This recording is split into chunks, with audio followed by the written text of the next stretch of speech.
Descubre la Biblia en 8 sesiones y el día de hoy vamos a la cuarta sesión, ¿ok? Estamos a la mitad, hoy justamente vamos a estar a la mitad de esta serie.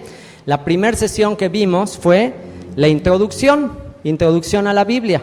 Ahí estudiamos el valor de la Biblia, cuál es el valor de estudiar la Biblia, por qué podemos confiar en la Biblia, hablamos acerca de la veracidad de la Biblia, hablamos acerca de la historia de la Biblia, cómo fue que se conjuntó, y hablamos de las secciones en las que se dividen las Escrituras. Después de eso, pues bueno, ya pasamos a estudiar cada una de las secciones. Vimos que el Tanaj o el Antiguo Testamento se divide en cuántas secciones. A ver, niños, ¿en cuántas secciones se divide el Tanaj, el Antiguo Testamento? Torah, ¿qué más? Nevim y Ketuvim. ¿Qué son los Nevim? ¿Qué significa la palabra Nevim? Profetas. Y Ketuvim, ¿qué significa? Los escritos, ¿ok? Entonces ya estudiamos el panorama de la Torah, que son los 5 libros de Moisés, el Pentateuco. Ya estudiamos los Nevi'im, ya vimos la vez pasada un panorama acerca de los profetas. Y el día de hoy corresponde a los Ketuvim, los escritos, la parte que nos falta del Antiguo Testamento. O sea que hoy vamos a terminar el Antiguo Testamento. Hoy vamos a cerrar ya toda la parte del Antiguo Testamento y ya nada más entraremos al cierre, la segunda parte de este estudio, que será el Brit Hadashah, el Nuevo Testamento, los libros históricos del Nuevo Testamento, que son los Evangelios y el libro de los Hechos, las epístolas o cartas generales, las epístolas o cartas de Pablo y la profecía final y el Apocalipsis, ¿ok? Así que bueno, pues esto es lo que nos falta. Vamos a entrar el día de hoy a la sección de los Ketuvim, los escritos. Dentro de esta sección de los escritos están los siguientes libros.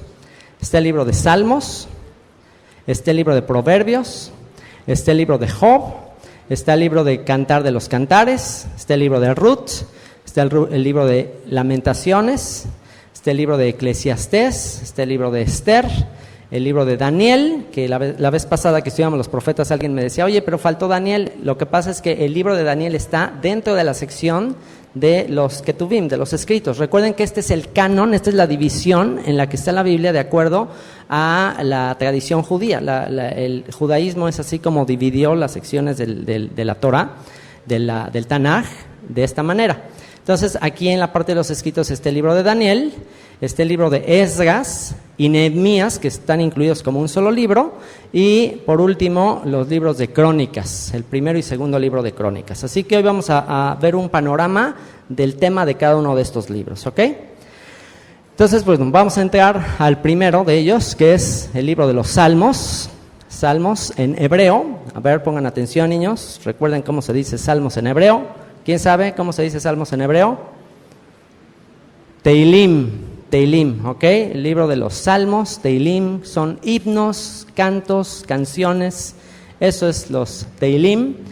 Y el Salmo 42, versículo 1 dice, como el ciervo brama por las corrientes de las aguas, así clama por ti, oh Dios, el alma mía. Como el ciervo brama por las corrientes de las aguas. ¿Se acuerdan de esa canción? Como el ciervo busca por las aguas. ¿Se acuerdan? Ok. Todos los salmos son así. Los salmos son poesía, son canciones que fueron inspiradas en momentos muy específicos. Por ejemplo, esta utiliza una situación muy particular de lo que es un venadito que anda huyendo de su depredador, que lo anda persiguiendo, y pues cuando estos venaditos se ponen muy nerviosos, pues el depredador, la fiera salvaje que los anda persiguiendo, huelen toda esa adrenalina que va dejando el ciervo. Entonces el ciervo tiene que andar corriendo y brama, o sea, anda buscando las corrientes de las aguas. ¿Por qué? Porque se echa un clavado y al sumergirse ahí, pues ya disipa el olor que deja por el temor que tiene de que se lo coman. Y entonces, pues ya así se disipa y así ya evita que lo maten. Entonces, al escribir este salmo, pues es una reflexión, es un paralelismo con respecto a eso, de que así como este siervo busca por las corrientes de las aguas, así ¿qué es lo que a nosotros nos va a librar del peligro de nuestro depredador? Lo que hoy aprendíamos en la mañana, el sumergirnos en el agua de su palabra. Así como un venado entiende que puede morir en cualquier momento, a menos que se sumerja en esas aguas, de la misma manera nosotros nos refugiamos en el Dios de nuestra salvación.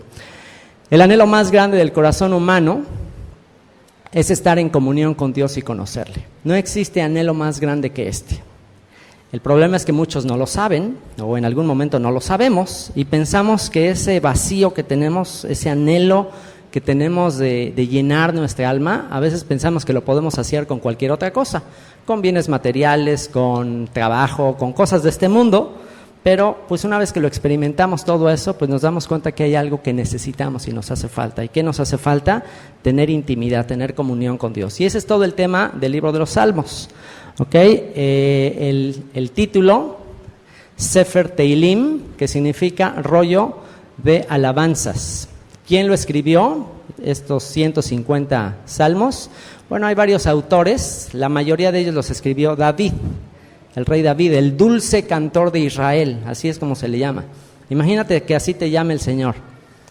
Imagínate, Omar, ¿dónde andas? ¿Dónde quedó Omar? Omar Reyes, aquí estás. Que así te llama el Señor, el dulce cantor de Israel, ¿no te gustaría? Bueno, pues nada menos que David escribió entre 73 y 75, hay dos que están de dudosa autoría, pero por lo menos escribió 73 de los 150 salmos. No ha habido un escritor de alabanza más prolífico, más fructífero que el rey David. También los hijos de Coré, Asaf, Salomón, Etán, Esmán y Moisés también escribieron algunos de los salmos que aparecen en el libro de los Salmos. ¿Y de qué se trata? Todos estos salmos, todos estos himnos, ¿de qué se tratan? Bueno, son poesías, son canciones, es el himnario de Israel, es el libro de canciones de Israel, y no nada más de Israel, sino también del mundo entero. A lo largo de la historia los salmos se han recitado, se han cantado, pues en diferentes culturas. A diferencia de las canciones que en Occidente se cantan, si se dan cuenta las canciones que cantamos en Occidente tienen que ver con ritmo, tienen que ver con rimas. Para hacer una poesía, pues rima, y esa es la manera en Occidente que se hace la poesía. Pero en Medio Oriente, la poesía hebrea tiene la característica de que no necesariamente es rítmica, sino es temática. O sea, se trata de cada canción tiene un tema específico. Utiliza, en vez de usar rimas, utiliza contrastes. ¿Okay? De repente te dice algo y te lo contrasta con otra cosa. ¿Okay?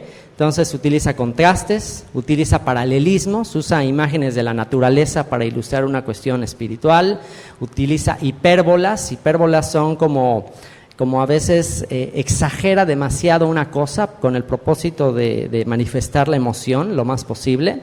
Utiliza también acrósticos, a veces de cada una de las letras del abecedario hebreo, del alefato hebreo, que con cada letra empieza una frase. Empieza con Aleph, empieza una frase, con la Bet empieza otra frase. Esa es una manera de hacer acrósticos.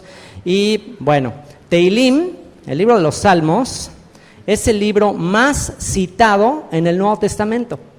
De todos los libros del Antiguo Testamento, el que más se cita es el libro de los Salmos. ¿No les parece interesante? El libro que más citó Yeshua, Jesucristo, fue el libro de Deuteronomio, pero ya en general, en todo el Nuevo Testamento, el texto que más se utiliza para fundamentar la doctrina es el libro de los Salmos. Este libro de los Salmos ha acompañado a Israel y al ser humano en los momentos más claves de su existencia. ¿Cuál ustedes consideran que es el salmo quizás más famoso de todos los 150? ¿Cuál creen? Salmo 23. El Señor es mi pastor, nada me faltará. En lugares de delicados pastos me hará descansar, junto a aguas de reposo me pastoreará. Confortará mi alma, aunque ande en valle de sombra de muerte, no temeré mal alguno. Tu vara y tu cayado me infundirán aliento. Aderezas mesa delante de mí en presencia de tus angustiadores. Mi copa está rebosando. Ciertamente El bien y la misericordia me seguirán todos los días de mi vida, y en la casa del Señor moraré por largos días. Entonces, bueno, pues ¿dónde es los hechos que se llevan a cabo en los salmos? Bueno, en Israel, también en territorios, por ejemplo, el territorio de Moab, de repente ahí David, en situaciones donde estaba siendo perseguido por Saúl, también escribió por ahí algo. ¿Cuándo? Entre los años 1410 y 430 antes del Mesías aproximadamente. ¿Y por qué? ¿Por qué fueron escritos estas canciones, estos salmos? Para mostrar la vida real en un mundo real. Para mostrar la vida real en un mundo real. La realidad horizontal en contraste con la vertical. ¿Qué es la realidad horizontal? La realidad que tenemos aquí en este medio, a nivel de lo que pasa aquí en la tierra, en contraste con lo que pasa a nivel vertical, a nivel de la relación con Dios. Este es uno de los textos que más expresan esto que les estoy diciendo, que dice: Dios, Dios mío, ¿por qué me has desamparado? ¿Por qué me has desamparado? Elí, Elí, lama sabactani. ¿Por qué estás tan lejos de mi salvación y de las palabras de mi clamor? ¿Se acuerdan qué salmo es este? Salmo 22. Si ustedes leen el Salmo 22 de principio a fin y leen la narración de la crucifixión, se van a dar cuenta que obviamente que David escribió ese salmo, pero pareciera que proféticamente David escribió como si él mismo estuviera experimentando cómo era una crucifixión antes de que la crucifixión fuese inventada. La crucifixión fue inventada varios años después, pero si ustedes analizan ese salmo, es impresionante lo que dice, como si David estuviera experimentando esa situación. El Salmo 22 es increíble, y de hecho, todo lo que dice Yeshua desde el principio hasta el fin, al estar en la cruz, tiene que ver exactamente con todo lo que dice el Salmo 22. Comienza con esta línea: Dios mío, ¿por qué me has desamparado? ¿Por qué estás tan lejos de mi salvación y de las palabras de mi clamor? Dios mío, clamo de día y no respondes, y de noche y no hay para mí reposo. Y aquí viene el contraste, fíjense cómo está el contraste. Dice al final: pero tú eres santo, tú que habitas entre las alabanzas de Israel. ¿Se dan cuenta del contraste? Por un lado está lo que yo estoy viviendo aquí en la vida diaria, en la vida práctica, en la vida de todos los días. Señor, ¿qué pasó? Clamo, te pido, oro, llevo años pidiéndote, estoy en esta situación, Señor, y no me la estoy acabando. Parece que no me oyes, parece que no escuchas. ¿Por qué me has abandonado? ¿Por qué? Porque todas las evidencias de este mundo me dicen que algo está mal. Pero el contraste es: Señor, pero tú eres santo. O sea, no importa lo que esté viviendo en esta circunstancia, Señor, tú estás en otro nivel. Tú eres santo, tú eres real, tú eres bueno, tú no cambias, tú sigues siendo el mismo, tú eres santo, tú que habitas entre las alabanzas de Israel. El escribir esto y el leer esto te trae mucho alivio y te trae mucho consuelo en tiempos de angustia. ¿Por qué? Porque muchas veces cuando tú y yo estamos abrumados ante las dificultades de este mundo, las dificultades de este mundo de alguna manera te distorsionan la realidad acerca de Dios. Te hacen pensar que por cuanto aquí todo está hecho un desastre, te hacen pensar que también, pues a lo mejor Dios ya se le olvidó, o también Dios tiene problemas. Pero en realidad, una vez que tú dices: Señor, pero tú eres santo, en ese momento como que haces pintas tu raya, pintas la raya y decir: ¿sabes qué? Independientemente de todo lo que pase aquí, Señor, tú eres bueno. Tú eres santo, Señor, tú eres justo. Y eso es muy importante reflexionarlo. Que nunca lo que pasa en esta vida te haga pensar que ya por lo que está pasando aquí, entonces pues ya hay algún problema con Dios. Puede ser que en ocasiones la vida sea injusta, puede ser, pero eso no quiere decir que Dios es injusto. Dios es justo, Dios es perfectamente justo. Puede ser que a veces algo suceda en la vida que no es bueno, pero eso no quiere decir que Dios sea malo o Dios no sea bueno. No, Dios sigue siendo bueno, Dios sigue siendo justo, Dios sigue siendo perfecto, pero a veces esta vida no lo es. Pero tenemos que aprender a separar la vida de Dios. ¿Por qué? Porque la vida, la creación no es Dios. Dios no es la creación, Dios está por encima de la creación. Así que ese es uno de los temas de los salmos. Los salmos es el desahogo del ser humano, el desahogo en tiempos de angustia, el desahogo en tiempos difíciles y el clamor del ser humano por relacionarse con un Dios que está por encima de la realidad que vivimos todos los días. Así como la Torá es el libro de instrucción, los salmos es el libro de devoción. Así como estudiando la Torá vamos a aprender cosas de vida práctica, el libro que necesitamos para tener intimidad y comunión con Dios es el libro de los salmos. Dios busca adoradores en espíritu y verdad. Y algunos dicen incluso que el tema de los salmos está relacionado con el tema de cada uno de los 5 libros de la Torá. Algunos incluso han seccionado los salmos, los 5 libros, porque los 150 salmos están seccionados en 5 partes, en 5 libros de salmos, y algunos relacionan cada una de esas secciones de los salmos con cada uno de los libros de la Torá. Es un detalle interesante.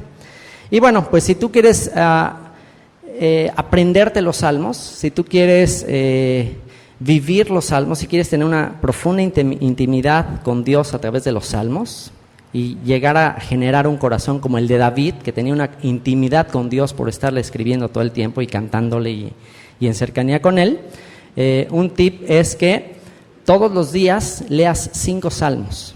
En la mañana, antes de comenzar, lee 5 salmos.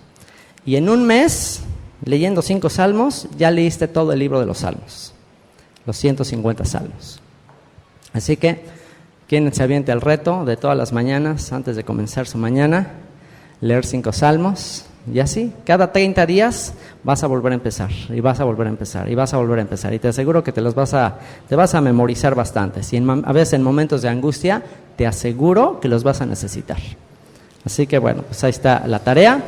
Y bueno, pasemos ahora al libro de Proverbios.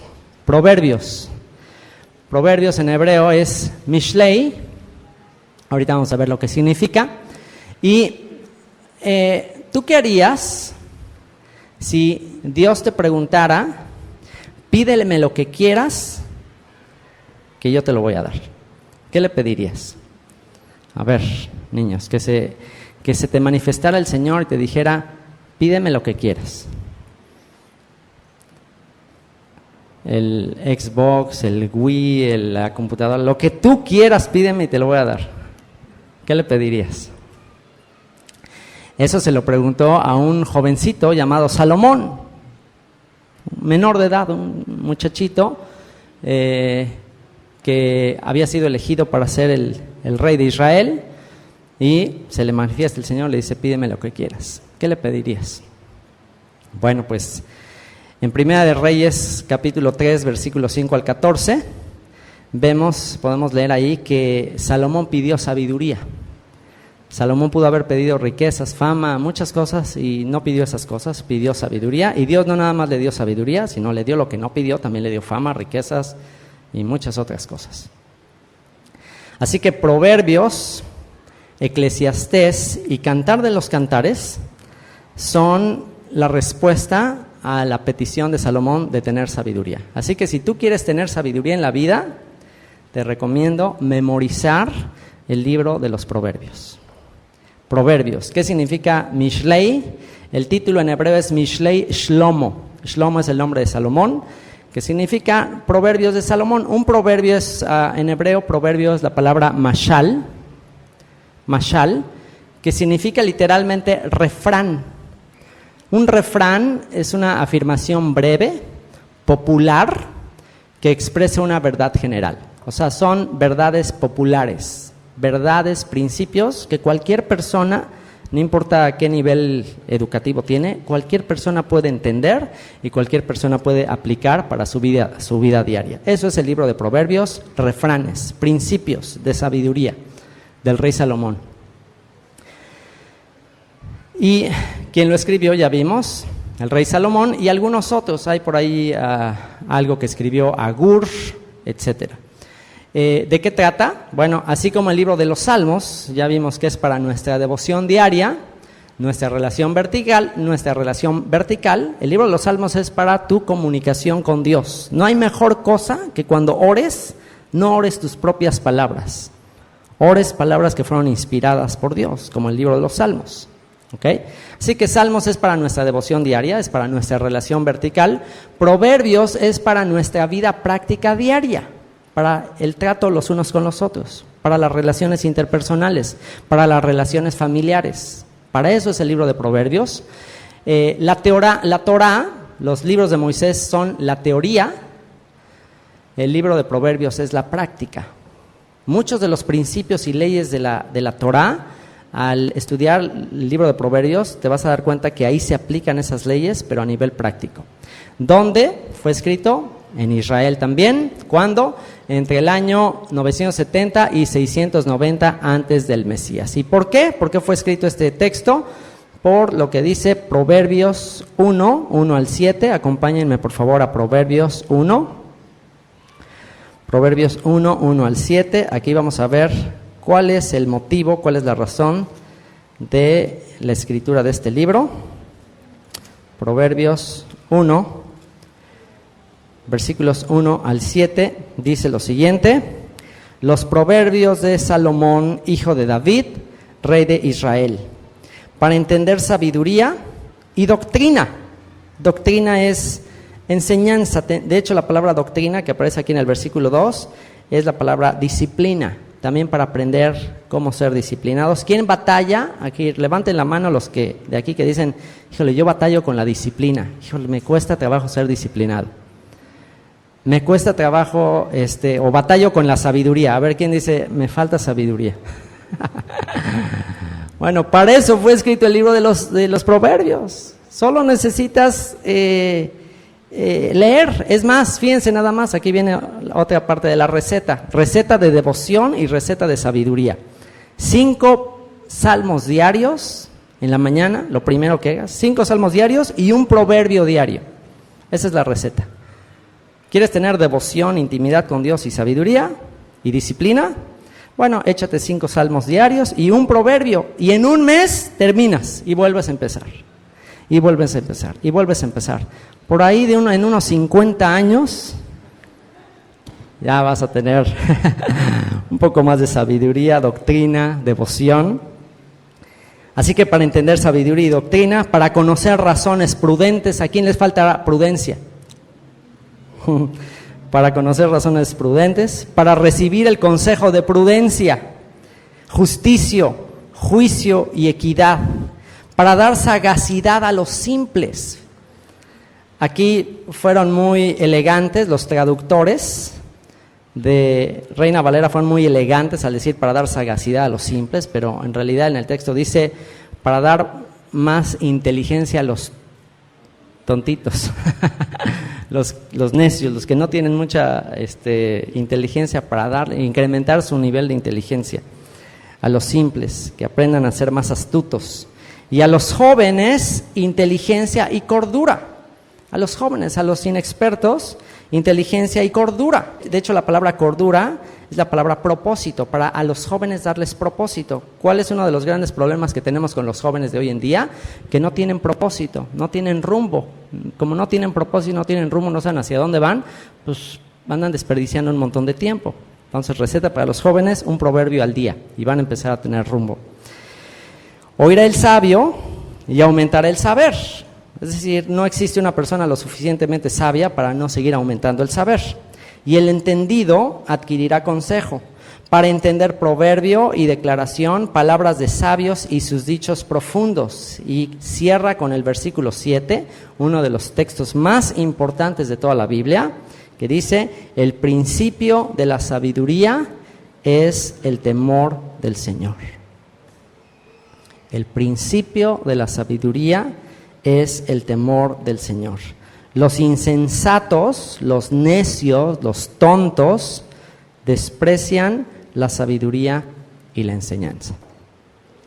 Así que, Proverbios, si quieres incrementar tu sabiduría, tu prudencia, tu propósito en la vida, el libro de Proverbios. Esa es la razón por la que se escribió. Y bueno, pasemos ahora al siguiente libro de Job. Y el famoso escritor clásico de la literatura inglesa, William Shakespeare, dijo lo siguiente. Dijo: "Man, poor man, so ignorant in that which he knows best." Man, poor man, so ignorant in that which he knows best. Que traducido es: hombre, pobre hombre, tan ignorante en aquello que conoce mejor. ¿No les gustó la frase? Hombre, pobre hombre, tan ignorante en aquello que conoce mejor. Según los expertos, dicen que si tú dedicas 10 años de tiempo completo a estudiar un tema determinado, te convertirás en un experto. Valga la redundancia. Si tú te dedicas 10 años de tiempo completo a estudiar un tema, te vas a hacer un experto. Bueno, esto no sucede así con la Biblia y con Dios. Ejemplo, libro de Job. El libro de Job es un ejemplo de que entre más conoces de las Escrituras, entre más conoces de Dios, en realidad te das cuenta de que es ilimitado, de lo limitado que es tu conocimiento. De hecho, las mismas Escrituras dicen que el que cree estar firme, que el que cree que ya lo conoce, que el que cree que ya sabe, es justo que no sabe nada. Con una persona ya se cree, no hombre, yo ya manejo la Biblia. Yo les puedo decir que a mí, para lo que a mí me sirvió haber estudiado, y les enseño mi Biblia página por página desde Génesis hasta Apocalipsis, y la tengo comentada, cada página la tengo comentada, casi cada versículo tengo algún comentario en todos los versículos de mi Biblia. ¿Y saben para qué me sirvió a mí esto? Para decir que es imposible realmente conocer toda la profundidad de este libro. Entonces, cuando me encuentro por ahí algunas personas diciendo, yo ya que tengo que aprender, yo ya llevo 50 años de pastoral, lo que sea, y que ya con una actitud arrogante, ahí es donde me doy cuenta que no tienen ni idea de la Biblia. Porque entre más conoces realmente de la Biblia, más te das cuenta cuán ignorantes somos. Y de eso se trata el libro de Job. Job, un hombre que aparentemente tenía mucha experiencia con Dios, un varón perfecto, recto, temeroso de Dios, apartado del mal, al final de su vida, ya después que fue probado y todo, ¿qué terminó diciendo al final de su vida? Cuando se supone que él ya superconocía a Dios, ¿qué dijo al final después de esa prueba? Dijo: de oídas te había oído, mas ahora mis ojos te ven. Una vez que tuvo una experiencia poderosa, muy fuerte de prueba con Dios, ahí es cuando dijo, wow, no tenía ni idea de qué se trataba. ¿Quién fue que escribió este libro? Bueno, se desconoce, quizás Moisés, algunos afirman que quizás Moisés, otros dicen que fue Job mismo o algún autor desconocido, quizás después del exilio a Babilonia, aunque es el libro más antiguo, es considerado el libro más antiguo de toda la Biblia. ¿De qué trata? Pues es una historia sobre la manera en que Dios prueba al ser humano con un fin y propósito específico. ¿Ok? ¿Cuál es el propósito específico? Ahorita lo vamos a ver. ¿Dónde se escribió? Se escribió en Mesopotamia, en la tierra de Uz, lo que es el área de Irak actualmente. ¿Cuándo? Bueno, les digo que se desconoce. Quizás fue en una época ligeramente previa a Abraham. Algunos dicen que era nieto Job de uno de los hermanos de Abraham. ¿Y por qué? ¿Por qué fue escrito? Bueno, este es el propósito del libro de Job, para motivar al ser humano a confiar en Dios a pesar de las pruebas e injusticias de la vida. Para que el ser humano aprenda a confiar en Dios, a pesar de que en esta vida va a haber cosas injustas, va a haber cosas que no entiende. Si ustedes se dan cuenta, todo el libro de Job fue un intento de parte de Job y de sus amigos de tratar de entender por qué le pasó a Job lo que le pasó. Y trataron de dar explicaciones y explicaciones de por qué, pero al final ninguno de ellos supo realmente por qué les pasó. ¿Por qué? Porque la escena en el cielo, esa pues nadie la pudo ver. Y A pesar de que ellos cuestionaron y preguntaron, y Job preguntó y preguntó y preguntó por qué le pasó, al final recibió una respuesta de por qué le pasó lo que le pasó, no recibió una respuesta. La única respuesta que recibió es: Job, no te preocupes, sé lo que estoy haciendo.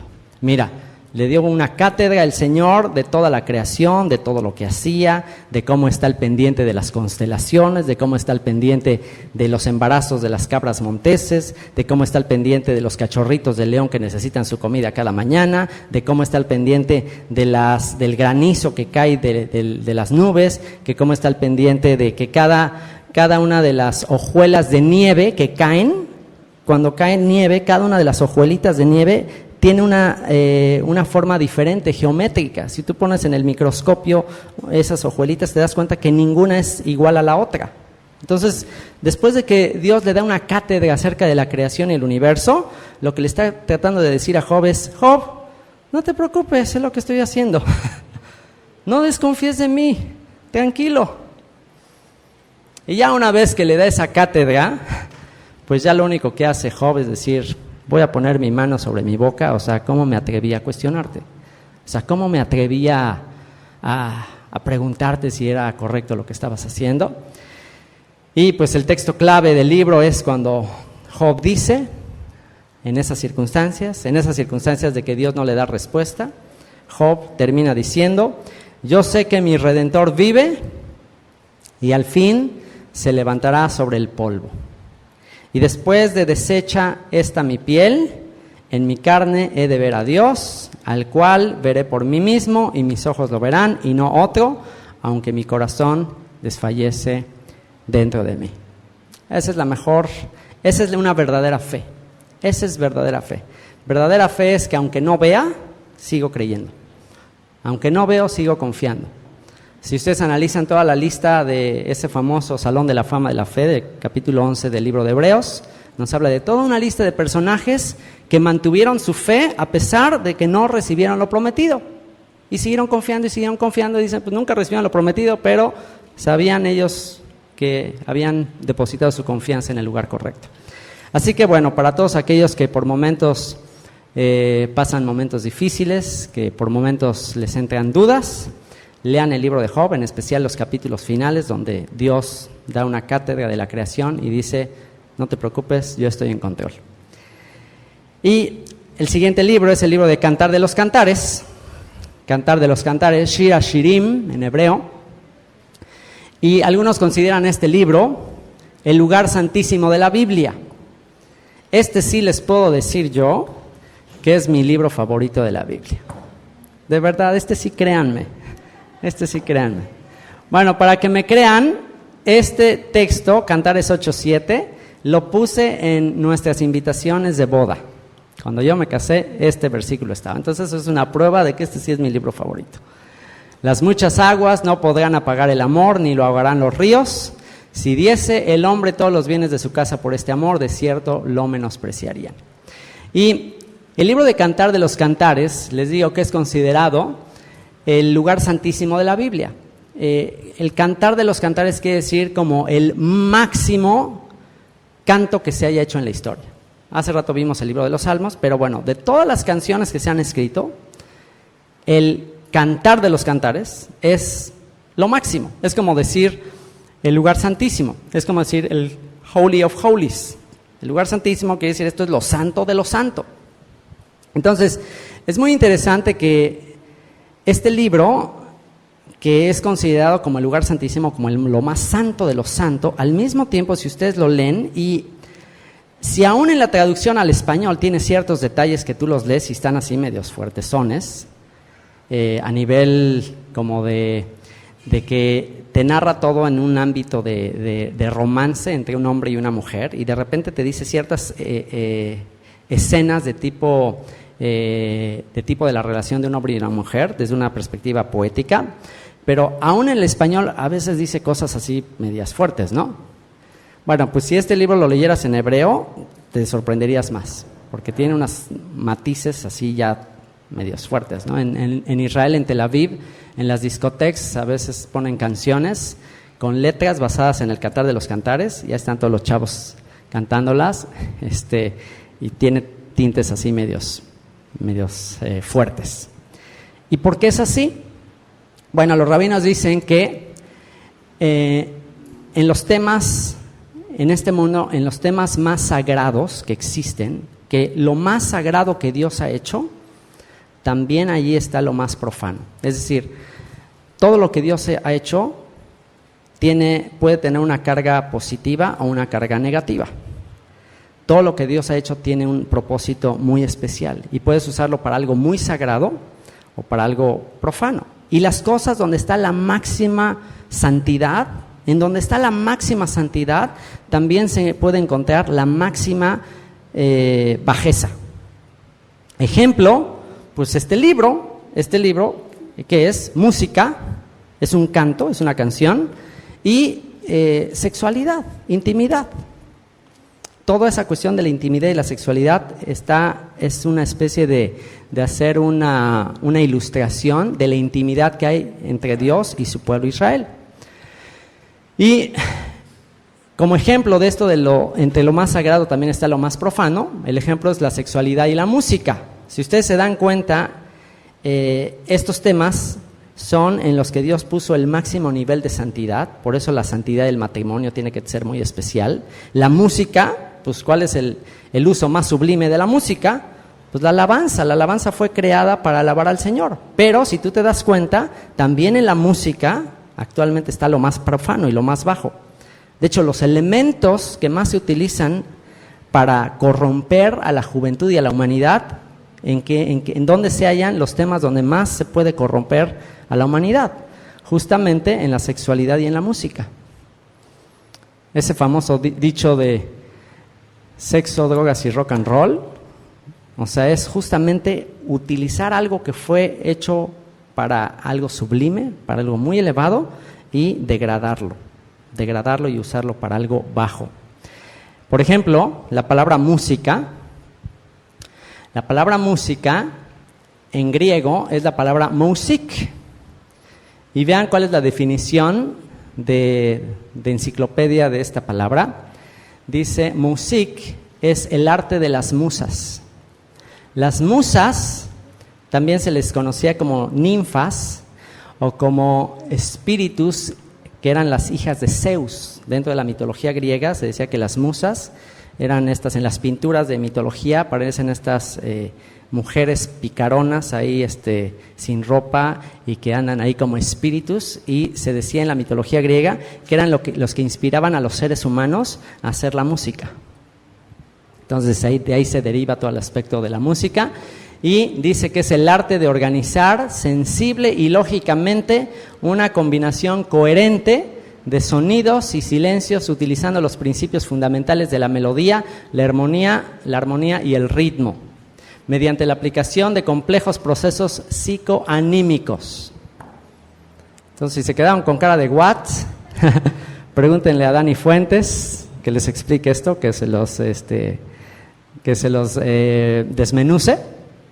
Y bueno, el punto es que, de acuerdo, como les digo, a la mitología griega, estas eran musas que inspiran a los seres humanos para crear música. Entonces, la música puede usarse para algo profano o para algo divino. Este Cantar de los Cantares, pues es una exaltación, una alabanza al romance divino. Y bueno, pues también se puede utilizar, como les digo, la música para algo profano. Por eso es que tenemos que tener mucho cuidado con el aspecto musical, porque la música es espiritual, es una realidad. La música es espiritual. No sé si les ha pasado que incluso puede ser que ni siquiera entiendas la letra y tú nada más empiezas a escuchar ciertos tonos y ya empiezan a influenciar tu estado de ánimo.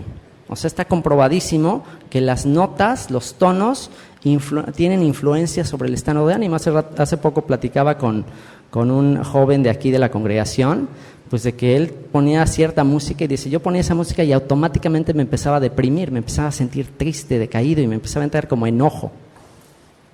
Y pues también nos ha pasado del otro lado, ¿no? A veces, pues cuando ponemos alguna canción y que está en hebreo, por ejemplo, una canción de alabanza, y a lo mejor no entiendes muy bien las letras, pero tú entiendes la intención y escuchas algo y algo te mueve dentro de ti.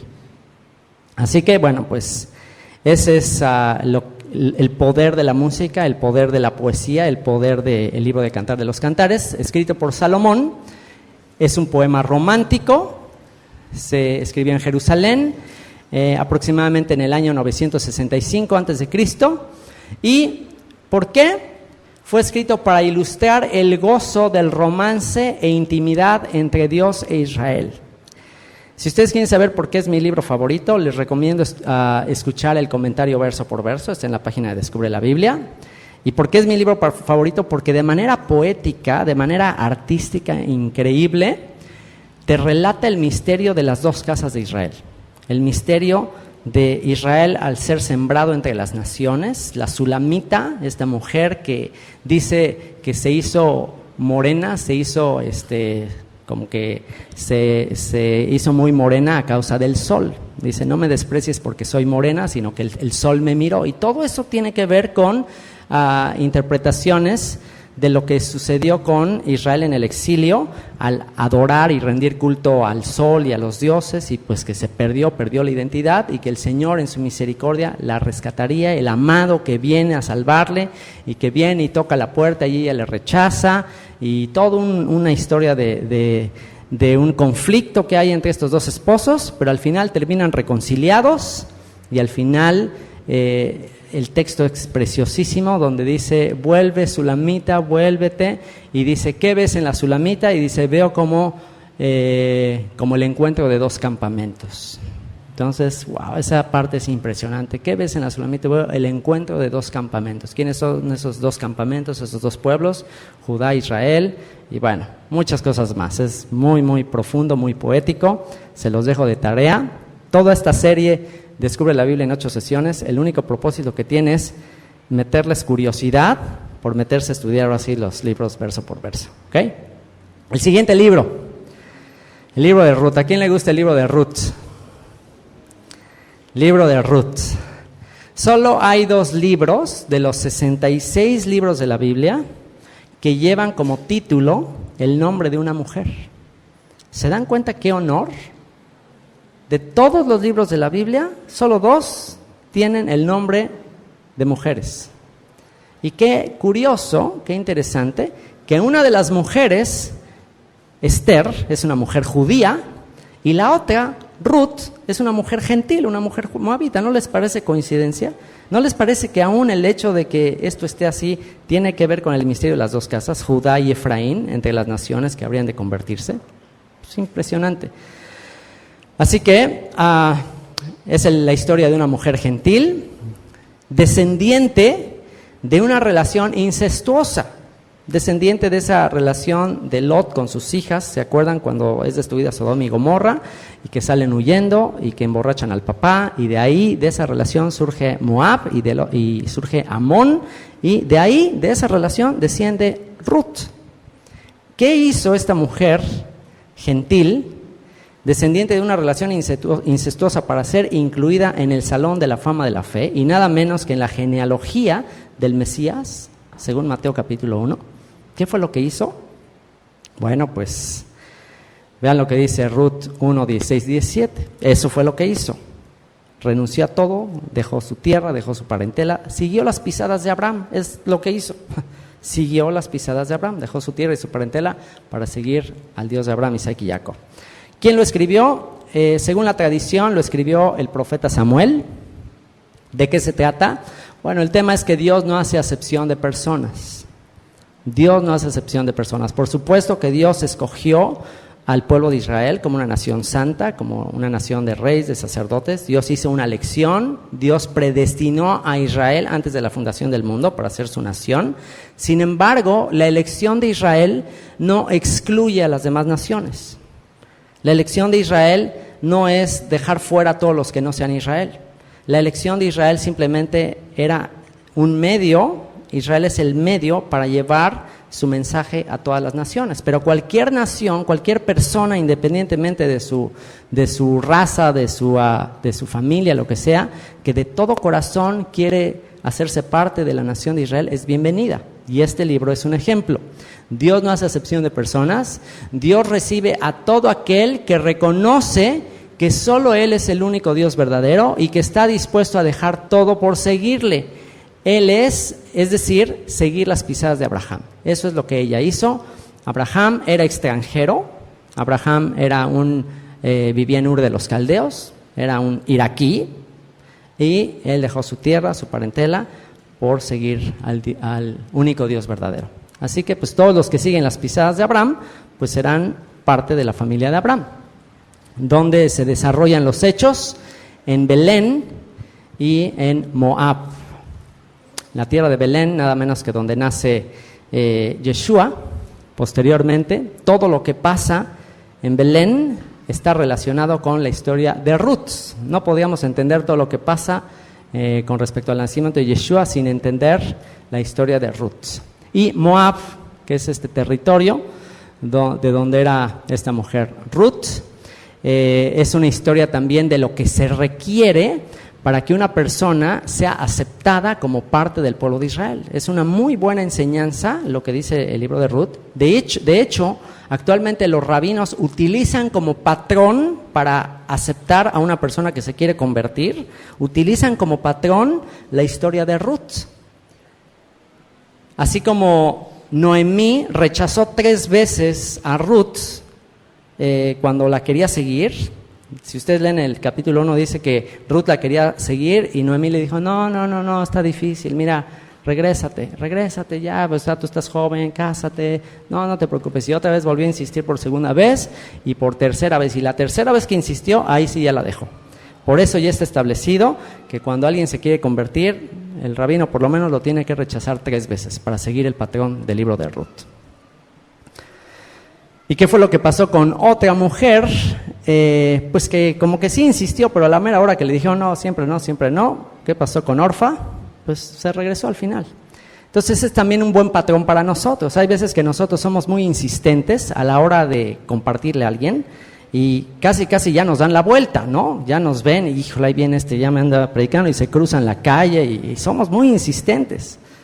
Entonces a veces nos equivocamos al hacer eso. O sea, Dios no es digno como para que estemos rebajando su reino y casi ofreciéndole a la gente, así como de regateándole a la gente, ¿no? Ándale, mira, acéptale, mira, te lo dejo más barato, mira, está bien fácil. Y cada vez se la ponemos tan bajo a la gente que entonces cuando la gente dice sí, pues ya se lo abaratamos tanto el mensaje que pues tan fácilmente lo botan. Entonces recuerden que Yeshua dijo, no echen sus perlas a los cerdos. O sea, tenemos que tener mucho cuidado, tenemos que discernir. Cuando una persona realmente no le interesa, no quiere, pues tenemos que, ahora sí que es demasiado grande el reino, la invitación al reino es demasiado grande como para estarla malbaratando. Y pues bueno, ¿por qué fue escrito? Fue escrito, bueno, les dije cuándo, entre el año 1046 y 1035 antes del Mesías. ¿Por qué? Para mostrar el tipo de fidelidad y entrega que todo extranjero debe tener para ser adoptado como parte del pueblo escogido. Respondió Ruth, cuando 3 veces la rechazaron, al final respondió Ruth diciendo, no me ruegues que te deje y me aparte de ti, porque a donde quiera que tú fueres, iré yo, y donde quiera que vivieres, viviré. Tu pueblo será mi pueblo y tu Dios será mi Dios. Donde tú murieres, moriré yo, y allí seré sepultada. Así me haga el Señor y aún me añada, que solo la muerte hará separación entre nosotras dos. ¿Quién estaría dispuesto a decirle esas palabras a alguien que es parte del pueblo de Israel? ¿Quién tendría ese carácter, ese valor de decir que Dios me añada? ¿Qué quiere decir que Dios me añada si algo que no sea la muerte logra separarnos? ¿Qué es que Dios me añada? Es que Dios me castigue. Imagínate tú decirle eso, que Dios me castigue si algo logra separarnos. Imagínense. Por eso es que ya cuando dijo esas palabras, Noemí dijo, wow, esas palabras no las dice alguien tan fácilmente, ¿no? Pues vente, sígueme. Y nada menos que es la bisabuela del rey David. Y nada menos que una gentil moabita en la genealogía de aquel que ha de ser rey por toda la eternidad. Impresionante, ¿no? Y bueno, el libro que sigue, el libro de Lamentaciones. libro de Lamentaciones en hebreo es Eija, así se llama este libro. Eija significa cómo, como una expresión de cómo fue a pasar esto. ¿Alguna vez le han dicho a alguien ustedes, o alguna vez a ustedes le han dicho, después de que les advirtieron, y ustedes de todos modos no hicieron caso a las advertencias y de todos modos lo hicieron? ¿Alguna vez te han dicho la frase, te lo dije? ¿Alguna vez te han dicho esa frase? ¿Qué sientes cuando te dicen, ves, te lo dije? ¿Cómo sientes? Bueno, pues el profeta Yirmeyahu o Jeremías profetizó durante 40 años la destrucción de Jerusalén. Por 40 años estuvo diciéndole a los judíos en Jerusalén que Dios los iba a juzgar, que Dios iba a destruir el templo. Se los estuvo advierte. Insistió en la urgencia de la teshuvá, o de que el pueblo se arrepintiera. Sin embargo, no tuvo éxito. Por más que les dijo, por más que les insistió, no tuvo éxito. ¿Y cuál sería tu reacción si tú le adviertes a alguien? Por 40 años te dedicas toda tu vida, dedicó toda su vida al mensaje. Tan es así que Dios le dijo que no se casara para que se dedicara de tiempo completo a advertirle al pueblo. Por 40 años Jeremías insistiendo. ¿Qué harías tú si insististe por 40 años a alguien y no te hizo caso? Y se cumple todo lo que les dijiste, se destruye el templo, es arrasado el pueblo. ¿Qué les dirías? ¿Les dirías, se los dije? Bueno, el libro de Lamentaciones es el resultado de todas esas advertencias que no le escucharon. De eso se trata el libro de Lamentaciones. Es la reacción de Jeremías. El título, como les digo, Eija, que es cómo. ¿Cómo fue a suceder todo esto? De hecho, les recomiendo muchísimo el libro de Lamentaciones, sobre todo si tú estás batallando con dureza de corazón. Cada libro de la Biblia es como una especie de receta, como una medicina. Tú puedes saber cuál es la situación en la que estás viviendo, o la de alguien más a la que le quieres recomendar algo. Si tú conoces a alguien que tiene una dureza de corazón y por más que le dices y no hace caso, receta, dale el comentario verso por verso de Lamentaciones. Y de eso trata. Lo escribió, como les digo, el profeta Jeremías, Yirmeyahu. ¿Y de qué trata? Es un poema de lamento por la destrucción de Jerusalén. Se conoce también como el muro de los lamentos de la Biblia, donde en Judá, cuando entre los años 586 y 575 antes del Mesías. ¿Y por qué? Para expresar el sufrimiento por las consecuencias del pecado. El pecado tiene consecuencias y tarde o temprano se van a desencadenar. El pasaje clave de este libro es: vuélvenos, oh Señor, a ti y nos volveremos, renueva nuestros días como al principio. De hecho, es una de las canciones que están en el disco que tenemos aquí, que hicieron ahí Daniel Fuentes y a Francisco Cantú. Vuélvenos, oh Señor, a ti nos volveremos, renueva nuestros días como al principio. Es hermoso este texto. Y bueno, después de viene el libro de Eclesiastés. Los encargados del canon hebreo temían incluir este libro en el Tanaj, en el Antiguo Testamento, porque aparenta contradecir la importancia de la fe. Aparentemente, si tú lo lees así a simple vista, parecería que pues como que es incluso medio pesimista. Parece que hay momentos en que aparenta decir que de nada sirve servir al Señor. Aparenta contradecir la importancia de la fe, el alto valor de la vida humana, ya que la frase que se repite continuamente es vanidad de vanidades. Continuamente, una y otra vez se dice vanidad de vanidades, todo es vanidad. Y parece que en ocasiones muestra la vida de manera pesimista y sin propósito, y no hace diferencia entre hombre y animal. De repente dice, bueno, pues lo mismo es el animal que el hombre, lo mismo le pasa a los dos. ¿Quién te dice que uno sube y el otro se queda? ¿Quién te dice eso? Entonces te quedas así como que wow. Y de repente aparenta de que pues ya no pasa nada, como que pues ya se acabó, te mueres y se acabó todo. De hecho, el no entender la manera poética en la que fue escrito este libro da pie a que de este libro se hayan sacado doctrinas equivocadas. Hay movimientos que utilizan textos de Eclesiastés como para argumentar doctrinas que están interpretadas de manera incorrecta porque no se dan cuenta que el escritor lo está haciendo de manera a veces como de desahogarse, o sea, y lo está haciendo desde una perspectiva que es muy importante determinar de este libro. Hay una clave o una llave maestra que nos ayudará a comprender el mensaje de todo el libro. Si no entendemos esta llave, esta clave, esta frase, entonces nos va a confundir este libro. ¿Cuál es esta llave o cuál es esta clave? La clave está en Eclesiastés 1, versículo 3, que dice: ¿qué provecho tiene el hombre de todo su trabajo con que se afana? Y la frase es: debajo del sol. Debajo del sol. La palabra frase para entender todo el tema de Eclesiastés es debajo del sol. El contraste de vivir una vida enfocada en lo que sucede debajo del sol, es decir, aquí en la tierra, aquí donde calienta el sol, aquí en la playa. O sea, pues dice aquí donde calienta el sol, aquí en la playa, vanidad de vanidades. Sí, efectivamente, llega un momento en que no te sacias de ver, no te sacias de oír, todo el tiempo quieres más, entonces si toda tu perspectiva está cuando caliente el sol, va a ser una arruinada tu vida. O sea, va a llegar el momento en que vas a estar todo amargado, ya lo probaste todo y frustrado y no vas a estar satisfecho. Entonces, ¿cuál es la clave?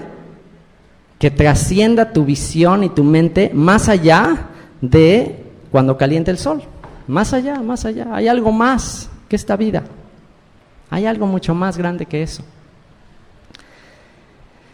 Y así es como cierra el libro. O sea, está escribiendo el hombre más multimillonario, el hombre que vivió todos los placeres, que tuvo todas las mujeres, toda la fama, todas las riquezas, lo tuvo todo, y pues al tratar de vivir terrenalmente se dio cuenta que todo era vanidad. Y al final del discurso, ya que probó todo lo que este mundo te puede ofrecer, al final él se dio cuenta que es lo único que verdaderamente vale la pena, y es con lo que cierra el libro. Así que bueno, pues el título del libro en hebreo es Coelet, que significa predicador. Lo escribió Shlomo o Salomón, como ya dijimos. ¿De qué trata? De la vida debajo del sol. ¿Cómo es la vida debajo del sol? ¿Cómo dijo que era la vida debajo del sol? Vanidad de vanidades, como perseguir el viento. Si tratas de perseguir el viento, ¿lo vas a alcanzar? No lo vas a alcanzar. ¿Dónde? En Jerusalén, ¿cuándo? Aproximadamente 935 antes del Mesías. ¿Por qué? Para descubrir el verdadero propósito de la vida. El verdadero propósito de la vida, ¿cuál es? Al final lo dijo Eclesiastés 12:13, ya que lo experimentó todo, él llegó a la conclusión de que el fin de todo el discurso oído es este: teme a Dios y guarda sus mandamientos, porque esto es el todo del hombre. Teme a Dios y guarda sus mandamientos, porque esto es el todo del hombre. Eso es a la conclusión que llegó el hombre más multimillonario de la historia, después de que lo probó todo. El siguiente libro, el libro de Esther, muy interesante este libro.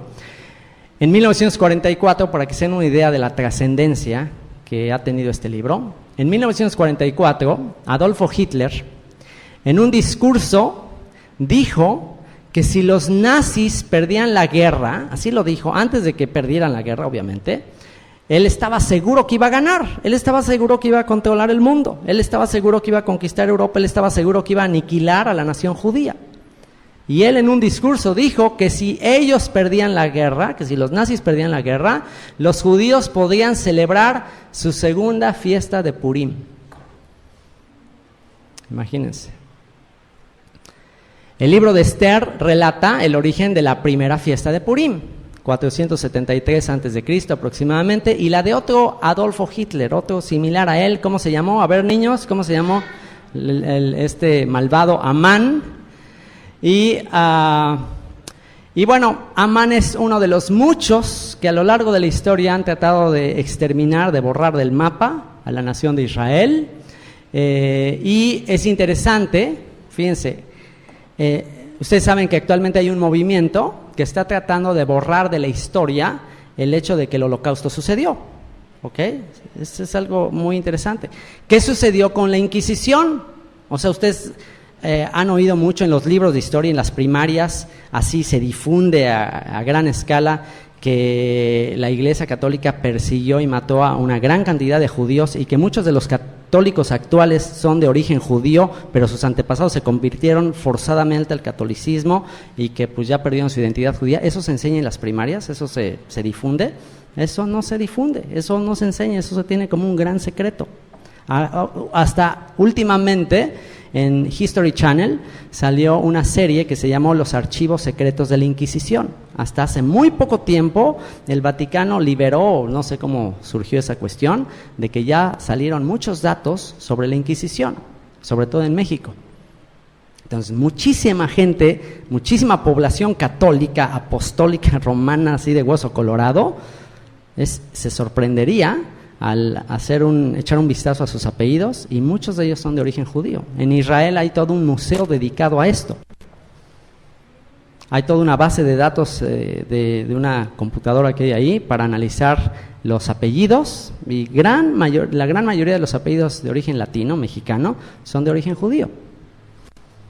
Pero generalmente se dice, no, 1492, descubrimiento de América y todo eso. Bueno, pues toda la gente que venía de España, ¿quién se dice que eran? Pues son los de las cárceles, los delincuentes, todo eso.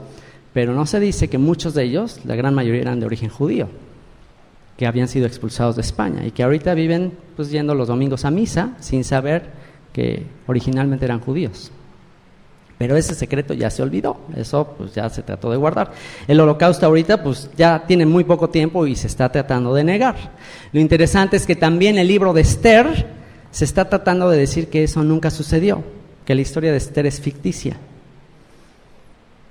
Entonces es el mismo patrón siempre, tratar de negar que el pueblo de Israel ha sido perseguido.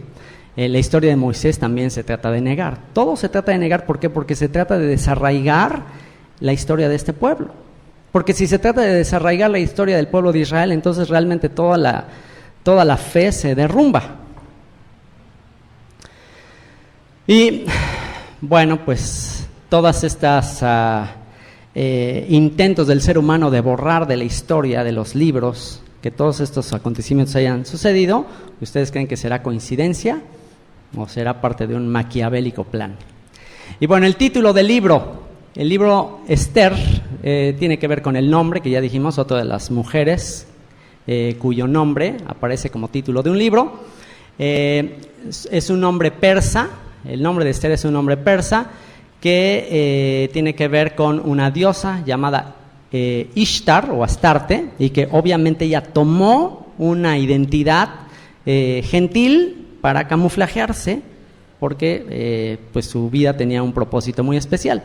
Algunos dicen que también significa el nombre Esther, que también significa oculto, como las estrellas que se ocultan de día para manifestarse en la noche, sinónimo de prueba, de tribulación, de ausencia de luz. Solo 2 libros de la Biblia tienen el nombre de una mujer, el otro es Ruth, su nombre verdadero era Hadassah, que significa mirto.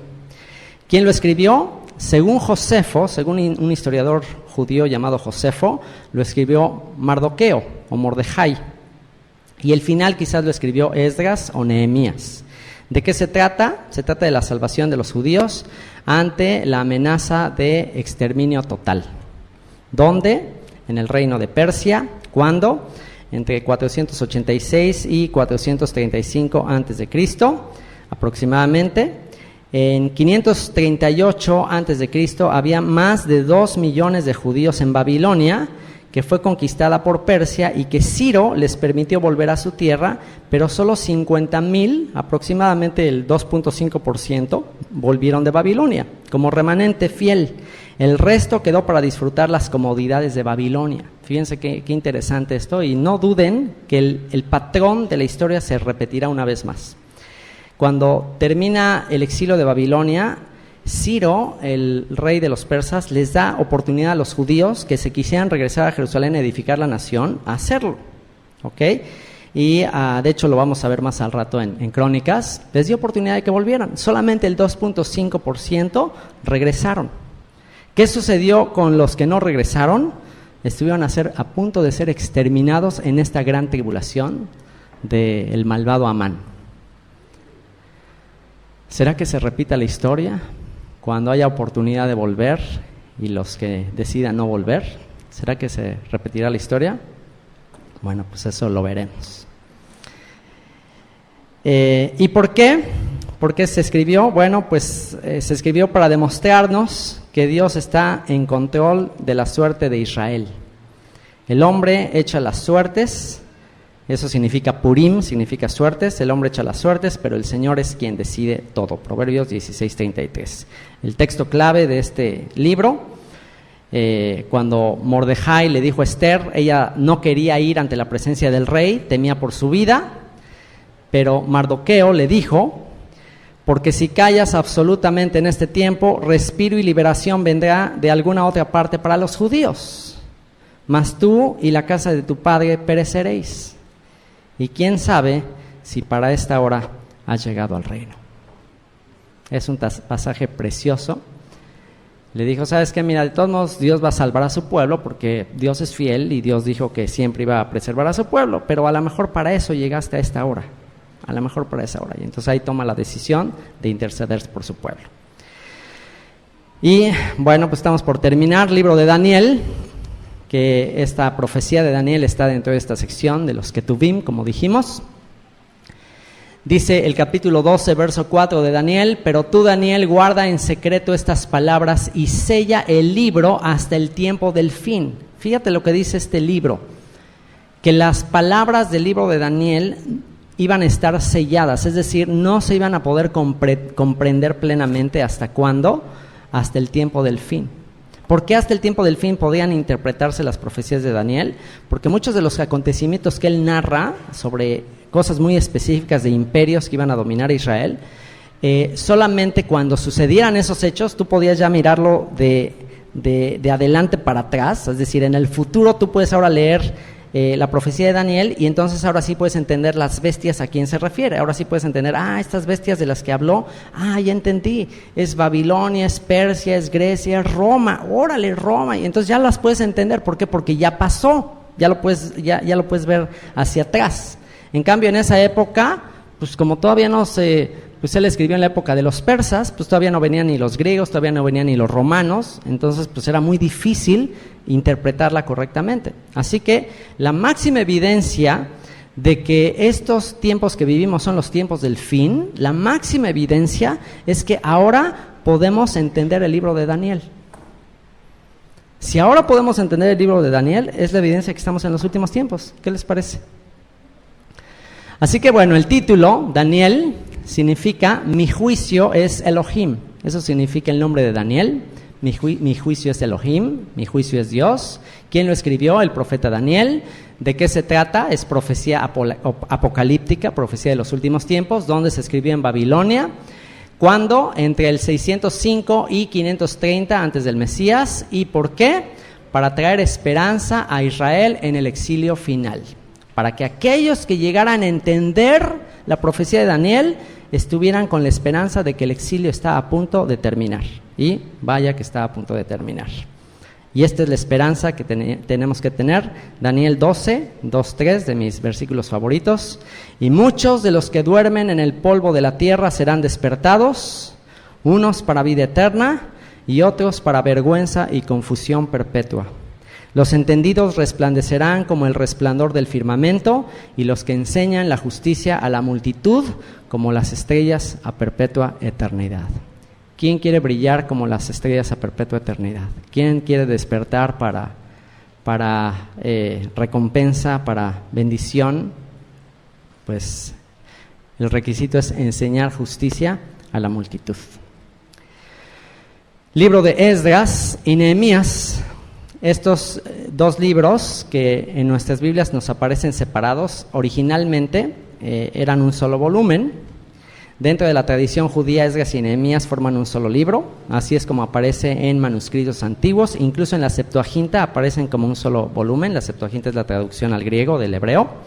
Los rabinos en el judaísmo enseñan que si Moisés no hubiese sido digno de recibir la Torá, el siguiente en la lista hubiese sido el sacerdote Esdras. ¿Por qué?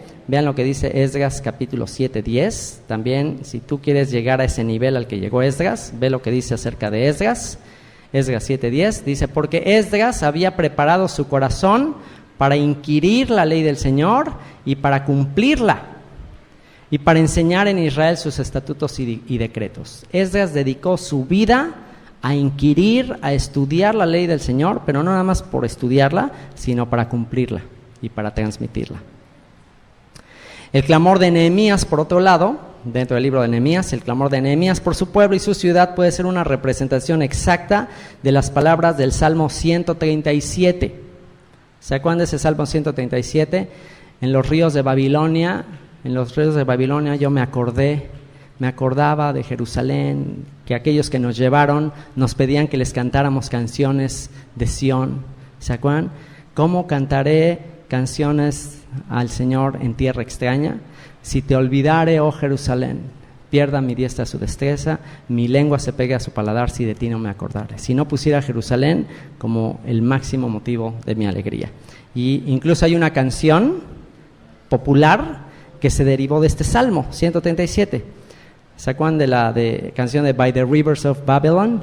By the Rivers of Babylon. ¿Se acuerdan de esa? Bueno, esa canción se derivó de esta, del Salmo 137. O sea que cuando escuchen esa canción, By the Rivers of Babylon, acuérdense de Nehemías.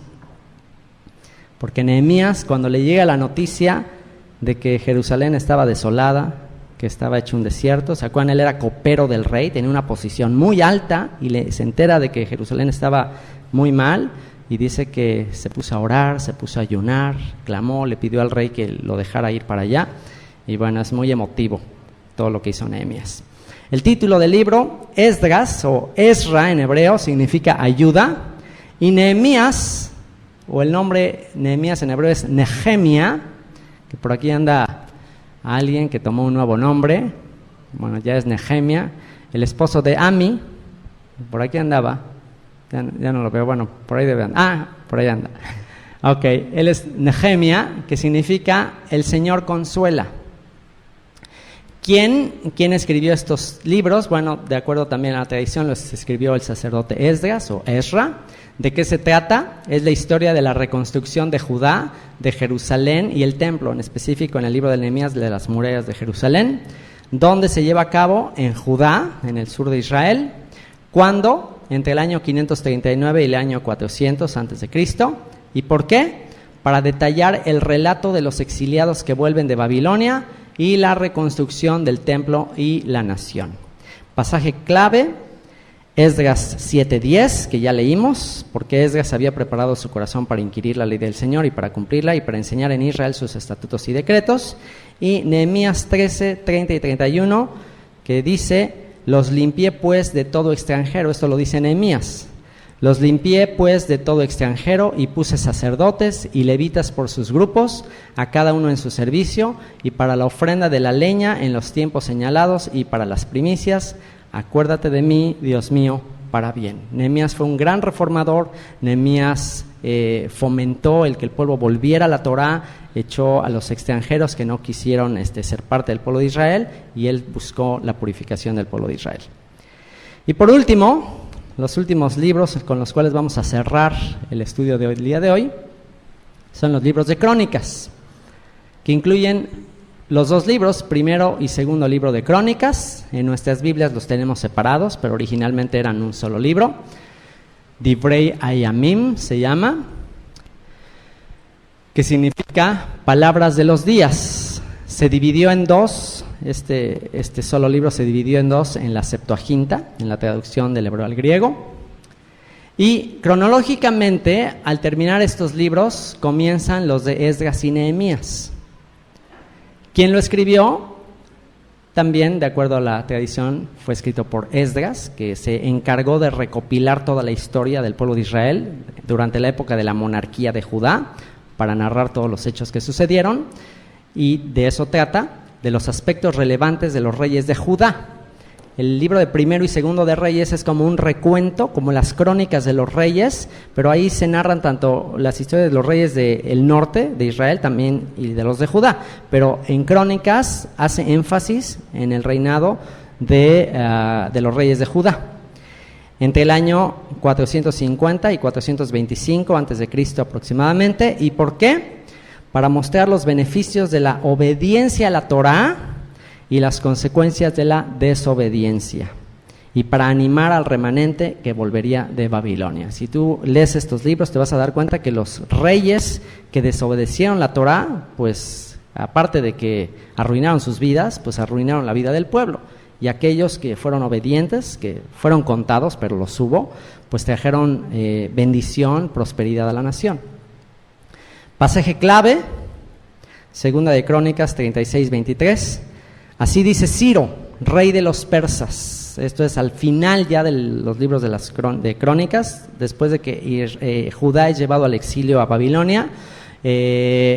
Estuvieron 70 años, después Babilonia es conquistada por los persas, y Ciro, rey de los persas, dijo lo siguiente: el Señor, Dios de los cielos, me ha dado todos los reinos de la tierra, y Él me ha mandado que le edifique casa en Jerusalén, que esté en Judá.